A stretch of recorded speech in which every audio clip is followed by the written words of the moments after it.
नमस्कार दोस्तों। कहानी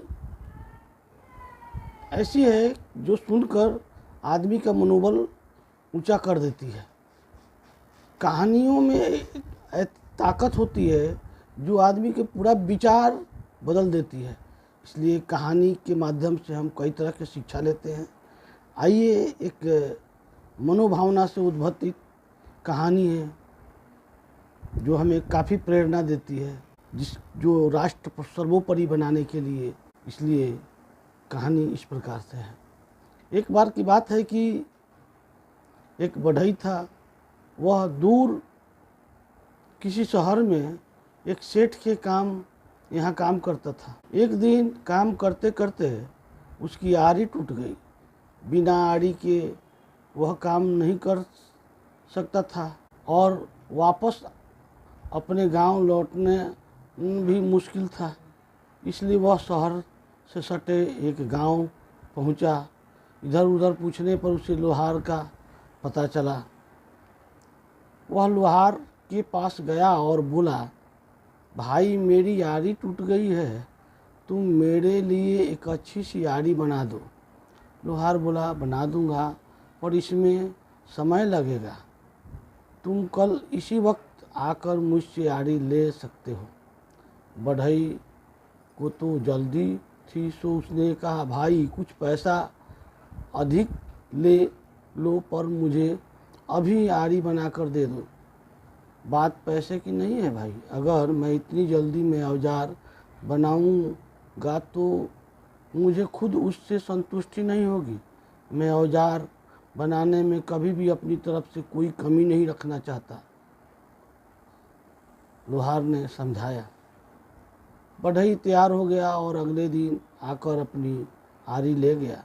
आरी बहुत अच्छी थी। बढ़ई पहले की अपेक्षा आसानी से और पहले से बेहतर काम कर पा रहा था। बढ़ई ने खुशी से ये बात अपने सेठ को भी बताई और लोहार की खूब प्रशंसा की। सेठ ने भी आरी को करीब से देखा। इसके कितने पैसे लिए? उस लोहार ने सेठ ने बढ़ई से पूछा। 10 रुपये। सेठ ने मन सोचा कि शहर में इतनी अच्छी आरी कि तो कोई भी 30 रुपया देने को तैयार हो जाएगा। क्यों न उस लोहार से ऐसी दर्जनों आड़ियाँ बनवा कर शहर में बेचा जाए। अगले दिन सेठ लोहार के पास पहुंचा और बोला, मैं तुमसे ढेर सारी आड़ियाँ बनवाऊंगा और हर आड़ी के 10 रुपये दूंगा, लेकिन मेरी एक शर्त है।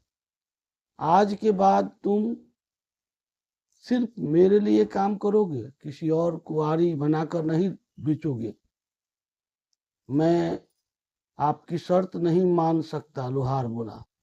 सेठ ने सोचा कि लोहार को अधिक पैसे चाहिए। वह बोला, ठीक है, मैं तुम्हें हर आड़ी के 15 रुपया दूंगा। अब तुम मेरी शर्त मंजूर है? लोहार ने कहा, नहीं, मैं अभी भी आपकी शर्त नहीं मान सकता हूँ।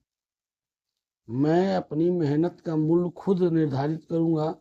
मैं आपके लिए काम नहीं कर सकता। मैं इस दाम से संतुष्ट हूँ। इससे ज्यादा दाम मुझे नहीं चाहिए। बड़े अजीब आदमी हो, भला कोई आती हुई लक्ष्मी को मना करता है? व्यापारी ने आश्चर्य से बोला। लोहार बोला, आप मुझसे आड़ी लेंगे, फिर उसे दुगने दाम में गरीब खरीदारों को बेचेंगे, लेकिन मैं किसी गरीब के शोषण का माध्यम नहीं बन सकता। अगर मैं लालच करूंगा तो उसका भुगतान कई लोगों को करना पड़ेगा। इसलिए आपका ये प्रस्ताव मैं स्वीकार नहीं कर सकता। सेठ समझ गया कि एक सच्चे और ईमानदार व्यक्ति को दुनिया की कोई दौलत नहीं खरीद सकती। वह अपने सिद्धांत पर अडिग रहता है। अपने हित से ऊपर उठकर और लोगों के बारे में सोचना एक महान गुण है। लोहार चाहता तो आसानी से अच्छे पैसे कमा सकता था, पर वह जानता था कि उसका जरा सा लालच बहुत से जरूरतमंदों लोगों के लिए नुकसानदायक साबित होगा, और वह सेठ के लालच में नहीं पड़ता। ये कहानी एक हमें शिक्षा देती है कि अगर ध्यान से देखा जाए तो लोहार की तरह ही हम में से अधिकतर लोग जानते हैं कि कब हमारे स्वार्थ की वजह से बाकी लोगों को नुकसान होता है, पर ये जानते हुए भी हम अपने फायदे के लिए काम करते हैं। हमें इस बर्ताव को बदलना होगा। बाकी लोग क्या करते हैं इसकी परवाह किए बगैर हमें खुद से निर्णय करना होगा कि हम अपने फायदे के लिए ऐसा कोई काम न करें जिससे औरों की तकलीफ पहुंचती रहे।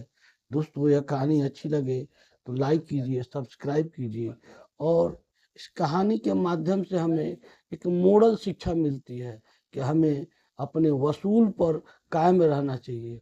वसूल ही हमारी जिंदगी का सर्वोपरि होते हैं। धन्यवाद दोस्तों।